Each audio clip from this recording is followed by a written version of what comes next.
La parabole du semeur est une parabole de Jésus enregistrée dans les évangiles synoptiques, c'est-à-dire que nous pouvons trouver cette parabole dans les évangiles de Matthieu, Marc et Luc, et sa signification parle de la façon dont l'évangile est reçu sous différents aspects. Et c'est même une parabole que le Seigneur Jésus lui-même a clairement expliqué sa signification. Et dans la parabole, Jésus a parlé d'un homme qui a semé. Et comme l'homme semerait, une partie des graines est tombée aux pieds. Et puis Jésus a dit que les oiseaux sont venus et ont mangé les graines qui étaient tombées d'ailleurs. Et une autre partie des graines est tombée à travers les pierres, où il n'y avait pas assez de terre. Et ces graines ont rapidement germé, mais ont été rapidement brûlées autour du soleil. Pourquoi ? Parce qu'ils n'avaient pas de racines. De plus, une autre partie des graines a fini par tomber entre épines. Et les épines ont grandi et étouffé les graines qui y étaient tombées. Et enfin, Jésus a dit qu'une autre partie des graines est tombée dans un bon pays.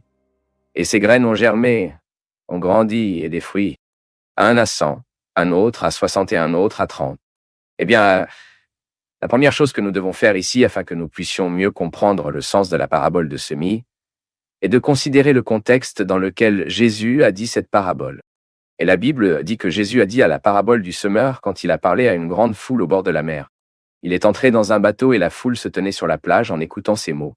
Et en ce jour-là, Jésus a enseigné à beaucoup de choses sur le royaume des cieux précisément à travers les paraboles. Et il est même possible de percevoir clairement la façon dont Jésus a appliqué des éléments de la vie quotidienne des gens qui ont entendu ces paroles dans le récit de la parabole du semeur. La figure du semeur qui semit était vraiment une figure très familière pour ces gens. Le semeur a semé les graines de sa propre main, et certaines graines ont inévitablement fini par tomber à travers les petits chemins qui coupent les champs. Et ces sentiers ne le font pas. Ainsi, par conséquent, le sol de ces sentiers, de ces chemins courts, était difficile, et les graines ne l'ont pas pénétré. Par conséquent, facilement, les graines qui sont tombées dans ces chemins servaient de nourriture aux oiseaux. Et Jésus a également dit qu'une partie des graines était tombée parmi les pierres. Et c'était une caractéristique typique de la Palestine, car il y avait un sol très rocheux qui s'est retrouvé très près du terrain de culture. Et les graines qui sont tombées sur cette partie du sol, ils ont donc germé à cause de la fine couche de terre couvrant les rochers, mais en raison du manque de racines, les graines se sont donc retrouvées au soleil. Et il est également vrai que parfois certaines racines épines ont pris part du terrain d'une plantation, et ces mauvaises herbes ont fini par étouffer une partie des graines. Et les graines qui sont tombées dans un sol fertile, ils ont germé et ont produit de bons fruits. Eh bien, nous savons que le Seigneur lui-même, Jésus, a expliqué le sens de la parabole du semeur. Mais bien qu'il ait dit à la parabole à la foule, il a expliqué son sens uniquement à ses disciples. Jésus a expliqué que lorsque quelqu'un entend le message du royaume, mais ne comprend pas, le mal vient et arrache ce qui était semé dans son cœur, alors que les oiseaux mangent les graines qui tombent en cours de route. Déjà le sol rocheux, dans lequel certaines graines sont tombées, représente cette personne qui, en entendant le message, reçoit rapidement et impulsivement ce message avec joie. Mais en raison du manque de racines, cela dure peu de temps. Par conséquent, l'affliction ou la persécution survient à cause du message, et cette personne est offensée et abandonne le message. Et il y a aussi cette personne qui entend le message, mais les préoccupations de ce monde et la séduction des richesses étouffent le message, ce qui la rend infructueuse. Et cependant, l'exemple de la semence qui a été semée dans le bon solo, selon les paroles de Jésus, représente celui qui entend et répond le message, et cela porte ses fruits, produisant dans un cas à 100, dans l'autre cas à 60, et l'autre à 30. Et ici, nous pouvons également réaliser qu'il y a une indication claire de la signification de 3 éléments de cette parabole. Premièrement, la graine de la parabole du semis est une représentation de la parole de Dieu. Deuxièmement, le semeur est une figure du Christ lui-même, et par conséquent, de tous ceux qui traitent du service de proclamation de l'Évangile. Et troisièmement, le sol cité dans la parabole du semeur, chacun avec sa particularité, est une indication du cœur de l'homme. Et compte tenu de ce sens, quelles leçons pouvons-nous apprendre de la parabole du semeur ? Certes, la parabole du secteur apporte des leçons très importantes dérivées de sa signification principale. Et ici, je veux souligner avec vous au moins 3 d'entre eux. Premièrement, la parabole de semis nous enseigne que la graine de l'Évangile atteint différents sols et présente différents résultats dans chacun d'eux. La vérité est que la plupart des gens, pour plusieurs raisons, ils ne reçoivent pas la bonne nouvelle pour le salut. Certaines personnes ont un cœur insensible qui ne répond pas positivement à l'invitation évangélique. Ces personnes ne réfléchissent même pas au message annoncé. Et d'autres personnes ont un cœur impulsif qui, dans la chaleur de l'émotion, finit par recevoir le message superficiellement. Mais une fois que l'émotion passe, ces gens reviennent à leur vie ancienne du péché. D'autres personnes, à leur tour, ont un cœur très occupé avec les choses de cette vie. Ludiques avec des désirs terrestres et des illusions de richesse, ces gens méprisent le vrai trésor qu'ils pourraient trouver dans l'évangile du Christ. Mais enfin, il y a ces gens qui ont un cœur bien préparé, qui a un cœur qui répond positivement à la parole de Dieu. Et tout cela nous enseigne dans cette première leçon que, en fait, l'évangile obtient différents résultats dans le cœur des gens. Par conséquent, la deuxième leçon que nous pouvons supporter ici, la parabole, qu'il est indéniable que la parabole du secteur met en évidence, entre autres choses, bien sûr, la responsabilité humaine. Autrement dit, dans la parabole, la responsabilité du résultat de la germination des graines est placée dans l'état du sol lui-même. Dans la Bible, la souveraineté de Dieu n'est jamais considérée comme un problème de responsabilité humaine. En fait, la parabole du secteur traite de cette question très naturellement, car bien que la responsabilité humaine soit soulignée dans la façon dont chaque personne réagit différemment au message de l'Évangile, la souveraineté de Dieu est soulignée en vérité que le bon sol qui reçoit la semence appropriée est celle qui est de manière appropriée que Dieu a d'abord été préparée. En d'autres termes, le cœur qui reçoit efficacement la graine de l'Évangile n'est pas comparé au sol dur des chemins qui coupent les champs. Il n'est pas comparé au sol rocheux. Il n'est pas non plus comparé au sol infesté des racines épineuses. En fait, le cœur dont l'Évangile crée des racines est comparé à un bon sol. Et bien sûr, le bon sol d'une plantation est que correctement labouré et correctement traité pour recevoir la graine. Ainsi, à ce stade, il est même possible de dire que la parabole du semeur pointe le travail du Saint-Esprit. C'est lui qui prépare et régénère le cœur de l'homme, faisant de lui une bonne terre pour la graine de l'Évangile. C'est le Saint-Esprit qui applique l'œuvre rédemptrice du Christ aux pécheurs. Et troisièmement, la troisième leçon que je veux souligner ici est que la parabole du semeur montre que les fruits sont une marque du vrai chrétien. Chaque véritable chrétien, chaque vrai disciple du Seigneur Jésus portera nécessairement des fruits à la gloire de Dieu. Même le Seigneur Jésus lui-même en parle clairement dans l'allégorie de la vigne et des branches, dans Jean chapitre 15. Mais cette parabole nous enseigne également que le degré de fructification n'est pas le même pour tout le monde. Certains produisent à 100%, 60% supplémentaires et 30%. Mais encore une fois, le véritable chrétien, le vrai disciple du Seigneur Jésus-Christ, celui qui a correctement reçu le message de l'Évangile, cela portera toujours des fruits.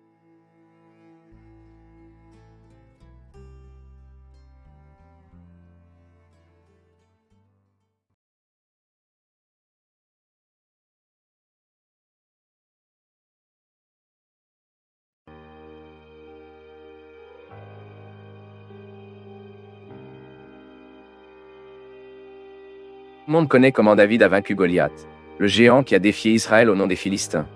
Mais tout le monde ne sait pas que plus tard, c'était au tour de David d'être tué par un autre géant. Ce mystérieux géant cité dans la Bible et inconnu de la plupart des gens s'appelait Isbi-Benob. Et comme Goliath, il était tellement un guerrier au service des Philistins. Ce guerrier qui est descendu des géants aurait pu passer vite sur les pages de l'histoire.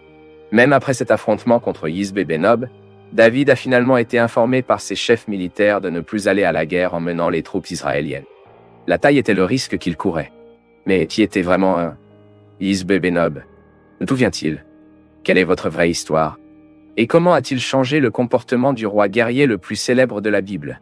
C'est ce que nous découvrirons dans cette vidéo. Le nom Isbi-Benobio indique probablement quelqu'un qui a habité à Nobi.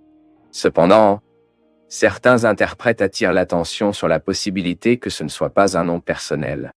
Autrement dit, certains érudits croient que ce n'était pas le nom du guerrier qui a presque tué le roi David. En effet, le nom Isbi-Benob en hébreu est en fait la vocalisation de la lecture corrective du texte proposé par la tradition soudaine.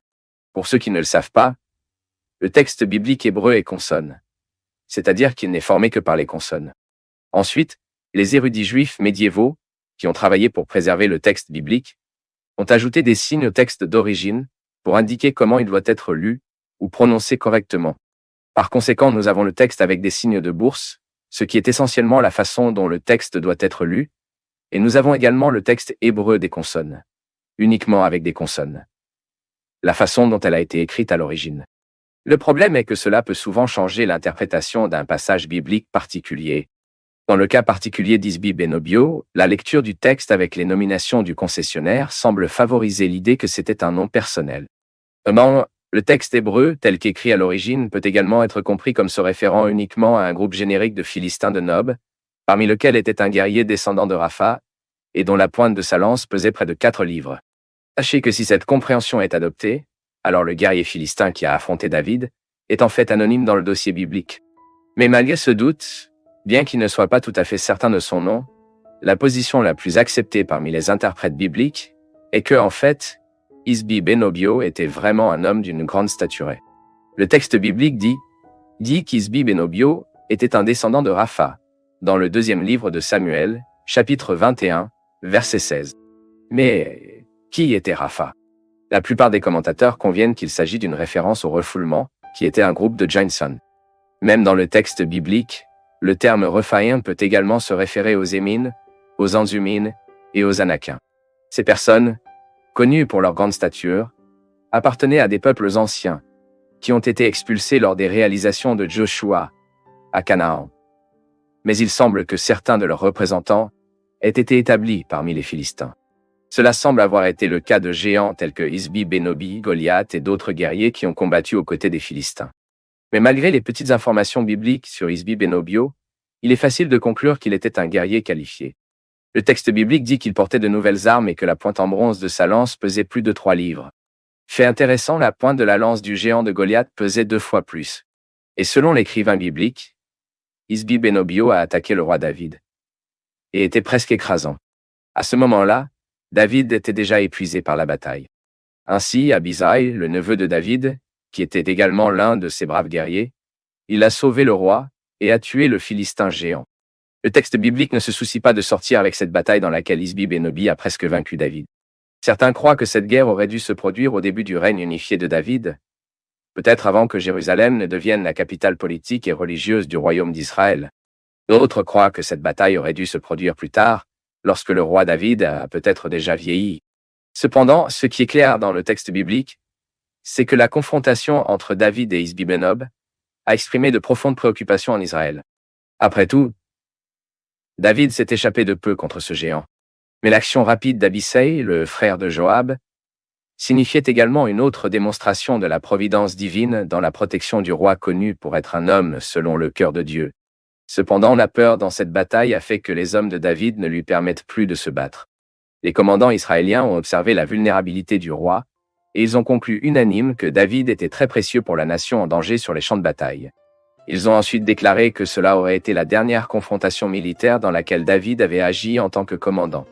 Le langage symbolique utilisé dans cette partie du texte biblique est remarquable. La Bible enregistre que les hommes de David lui ont dit « Réalise que David est décrit comme la lampe d'Israël », une métaphore richement enracinée dans le contexte liturgique et spirituel du peuple hébreu. Les serviteurs de David étaient préoccupés par le fait que cette lampe s'éteignit, c'est-à-dire qu'ils craignaient que le roi ne soit tué dans une bataille, et avec cela, sa dynastie disparaîtrait. Cette image de la lampe fait écho au lustre perpétuellement éclairé dans le sanctuaire, qui a servi de symbole de la présence et de la faveur constante de Dieu. En désignant David comme la lampe israélienne, le texte suggère non seulement qu'il s'agissait de la figure centrale de la structure politique et religieuse du pays, mais aussi le véhicule par lequel l'alliance divine a été maintenue et leurs bénédictions ont permis à tous les gens. De plus, cette métaphore de lampe a parlé de David non seulement comme celui qui, dans le rôle de leader du peuple, était responsable de garder la lumière de la dépendance divine et de la faveur à Israël, mais aussi comme celle qui a été le support par lequel la lumière a été conçue pour éclairer et bénir les nations voisines. Par conséquent, la décision des chefs militaires israéliens de préserver David, l'empêchant de participer directement aux futures batailles, révèle la reconnaissance de sa valeur non seulement en tant que leader politique et militaire, mais aussi comme un élément important dans le contexte du but divin et de Dieu, alliance avec son peuple. Ensuite, nous savons que l'histoire biblique confirme que le Messie promis est venu de la maison de David. Et cela signifie qu'en Jésus-Christ, tous les symboles et promesses préfigurés dans David et sa dynastie sont accomplis. Jésus est la vraie lumière du monde, capable d'illuminer ceux qui marchent dans l'obscurité. Cette lampe jamais effacera, et votre royaume ne se terminera jamais. Ainsi, pour conclure, ce récit de la confrontation entre David et Isbi Benobio est une autre histoire biblique, qui peut nous rappeler la présence constante et la providence divine dans la vie des élus de Dieu. Cet épisode, bien que moins connu que la victoire de David sur Goliath, met en évidence une vérité fondamentale. Même les plus forts et les plus courageux d'entre nous sont confrontés à des moments de vulnérabilité et de dépendance à la grâce de Dieu. Compte tenu de cela, Nous pouvons faire des applications pratiques de cette histoire dans nos vies. Premièrement, nous devons savoir qu'il y a des moments où Dieu nous permet de faire tomber les géants de nos propres mains. Et il y a des moments où il envoie quelqu'un pour nous aider, fournissant le soutien et la délivrance nécessaires pour venir victorieux contre les géants qui montent sur notre chemin. Notez que lorsque David a affronté Goliath, il était essentiellement un adolescent qui est allé sur le champ de bataille uniquement pour apporter l'approvisionnement pour ses frères aînés, et soudain, il s'est retrouvé au centre d'une confrontation avec le guerrier le plus puissant de l'armée ennemie. Et l'histoire est encore plus impressionnante lorsque nous lisons qu'à ce moment-là, il a utilisé les armes d'un pasteur, pas les armes d'un guerrier. Sa foi, son personnel, ses profondeurs et ses 5 pierres étaient les outils utilisés pour renverser le géant qui a violé le peuple de Dieu. D'un autre côté, lorsque David a affronté Isbi-Benobi, il était déjà un guerrier expérimenté qui avait remporté de nombreuses victoires sur le champ de bataille. De plus, il utilisait les meilleures armes disponibles pour la guerre, après tout, il était le roi de la nation. Même ainsi, David s'est retrouvé dans une situation de vulnérabilité. Il avait besoin de l'intervention de son neveu Abissai, car Isbi-Benobio était déjà sur le point de le tuer. Pouvez-vous remarquer le contraste? Dans certaines situations, Dieu nous donne de la force et nous prépare à affronter et à surmonter les défis qui semblent impossibles devant nous. Mais dans d'autres situations, nous avons besoin d'aide fournie par Dieu, par le biais d'autres personnes. Ce que je veux dire par là, c'est que, dans les deux cas, c'est la providence divine qui fonctionne, que ce soit en nous renforçant directement ou en envoyant quelqu'un pour nous aider. En tout cas, ce contraste entre ces deux histoires de David nous apprend à faire confiance à la providence de Dieu en toutes circonstances. Car, d'une manière ou d'une autre, Dieu est toujours présent et actif dans nos vies. Cependant, il est également très vrai qu'il y a des gens qui ont du mal à le comprendre et finissent par être résistants non seulement à recevoir de l'aide, mais aussi à être cette aide à ceux qui en ont besoin. Il est nécessaire que ces personnes apprennent à reconnaître que la main de Dieu opère également à travers les relations humaines. Par conséquent, deuxièmement, dans la communauté de la foi, nous sommes appelés à être à la fois David et Abissi de nos frères et sœurs en Christ. Cela signifie avoir le courage de faire face aux géants entraînés par la foi, mais aussi être disposé à être l'aide que Dieu envoie dans la vie de quelqu'un. Donc, que ce soit face aux géants avec une profonde dans votre main ou que vous avez besoin de l'aide d'un frère en Christ, rappelez-vous que la divine providence ne manque jamais. Dieu est avec nous dans chaque bataille, garantissant que sa grâce est suffisante et que son pouvoir est parfait dans notre faiblesse.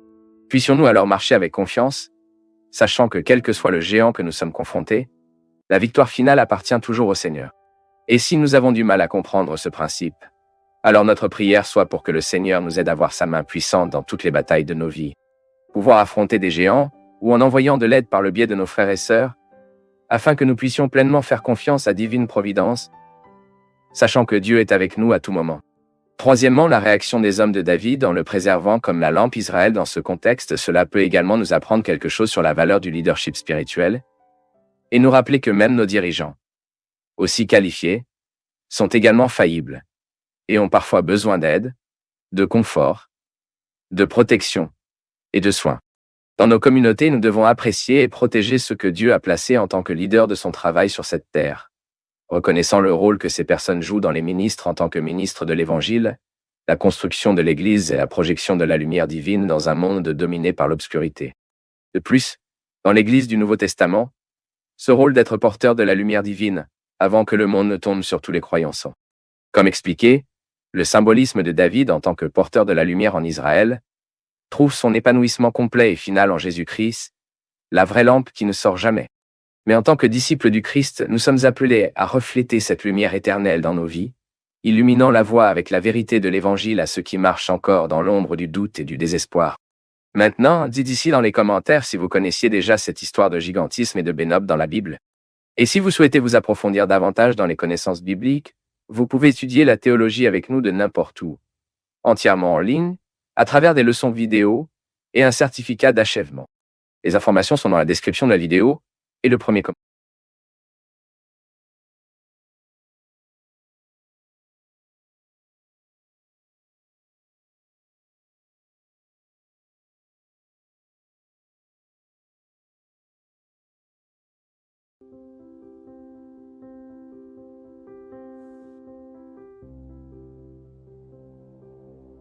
Jérémie était un prophète qui a prophétisé à Juda pendant le règne de ses derniers monarques.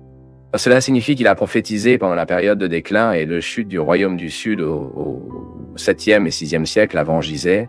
Cela s'est produit dans environ 650 avant Gisée le nom, Jérémie peut signifier que le Seigneur se construit au sens d'exalter, ou le Seigneur lance. Jérémie était prêtre en plus d'être prophète. Il a vécu l'une des périodes les plus troublées de l'histoire de l'Orient antique.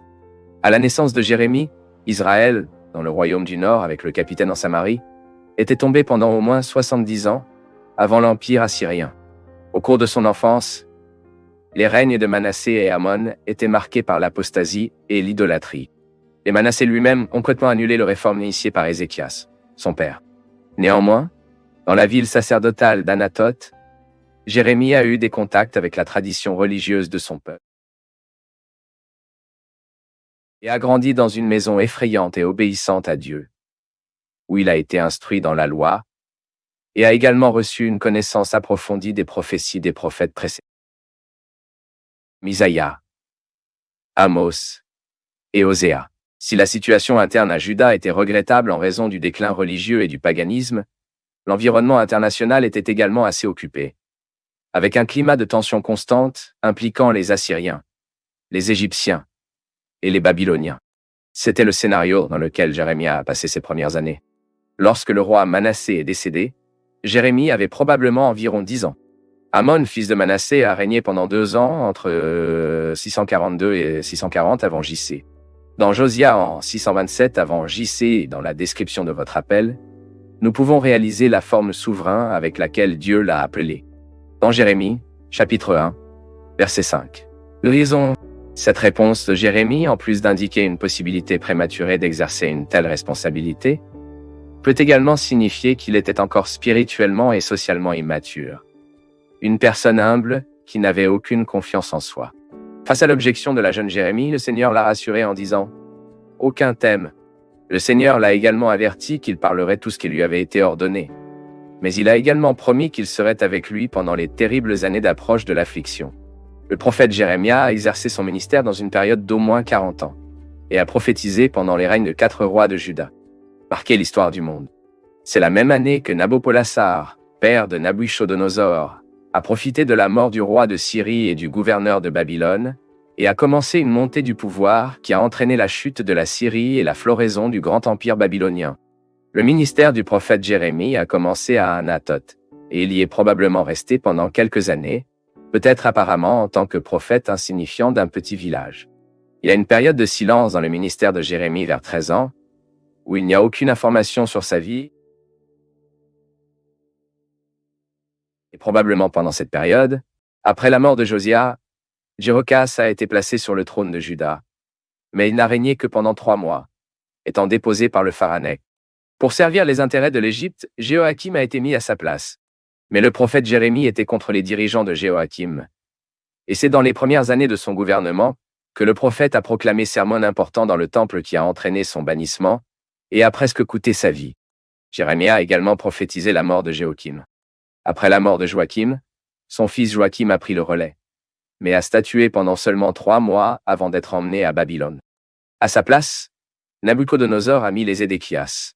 À cette époque, l'Égypte et Babylone en lice pour le contrôle de cette région, et le prophète Jérémie a prophétisé à plusieurs reprises la victoire de Babylone, insistant sur le fait que tout effort pour résister à l'avancement de Babylone, même en utilisant une éventuelle alliance avec l'Égypte, serait inutile, pour Babylone était un instrument entre les mains de Dieu pour porter son jugement.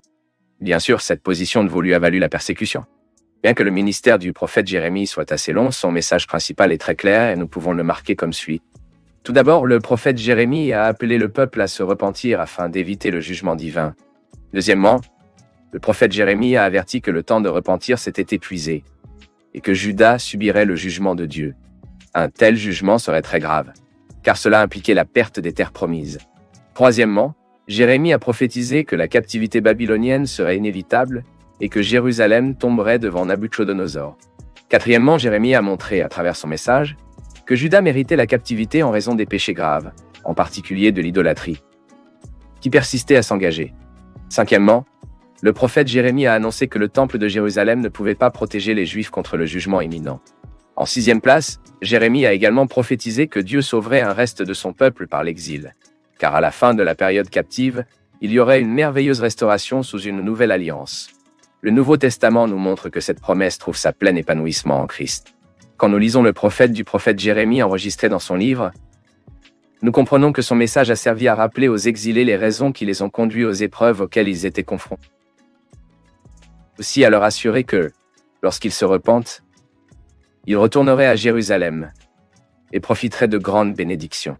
Sur la base des détails enregistrés par Baruch, son scribe, il est possible de réaliser que Jérémie avait une forte personnalité pleine de contrastes. C'était un homme honnête, un profond analytique, gentil, affectueux et, en même temps, adolescent. Malgré le deuil fréquemment, le prophète Jérémie était une personne optimiste et de prière. Il a dépassé toute timidité qu'il pourrait avoir au début de son ministère et a enduré l'hostilité, la solitude, l'angoisse et même la sensation d'une défaillance apparente. Jérémie a exercé vigoureusement tout son ministère, même face à de nombreuses afflictions. Il avait une vie très solitaire, beaucoup à cause du message impopulaire qu'il transmet. Jérémie a été interdite par seigneur de mariage et de formation d'une famille, pour servir de signe des transformations que l'exil entraînerait la vie quotidienne du peuple. Au cours de son ministère, il est possible de percevoir la façon dont il s'est personnellement impliqué dans son message, afin qu'il ressente, devant le peuple même, l'agonia avant l'approche de la captivité babylonienne, et ressent également la fureur du Seigneur sur le péché du peuple. Jérémie a connu une si grande angoisse au cours de sa vie, que, à cause de sa complainte, il est devenu populairement connu sous le nom de Choran au prophète. Le prophète Jérémie a été arrêté et a fait menacer sa vie à plusieurs reprises, car le message qu'il a proclamé l'a fait s'opposer à la direction de Juda, accusant le Seigneur de l'avoir trompé et désirant la mort. Cependant, à la fin, le prophète a compris que Dieu est souverain et contrôle toutes choses. Après la chute de Jérusalem, la renommée de Jérémie s'était même propagée même à Babylone. Et le roi Nabuchodonosor l'a laissé à Jérusalem pour rester avec les autres Juifs qui n'ont pas été expulsés. Le prophète Jérémie y est ensuite resté jusqu'à ce que le gouverneur de Juda soit assassiné par Ismaël, un fanatique juif. Craignant une représaille des Babyloniens, de nombreux Juifs ont fui vers l'Égypte, même contre les avertissements de Jérémie, et ont finalement forcé le prophète à les suivre. Déjà en Égypte, le prophète Jérémie, âgé de 70 ans, a continué à prêcher la parole de Dieu, et peut-être y est décédé peu de temps après.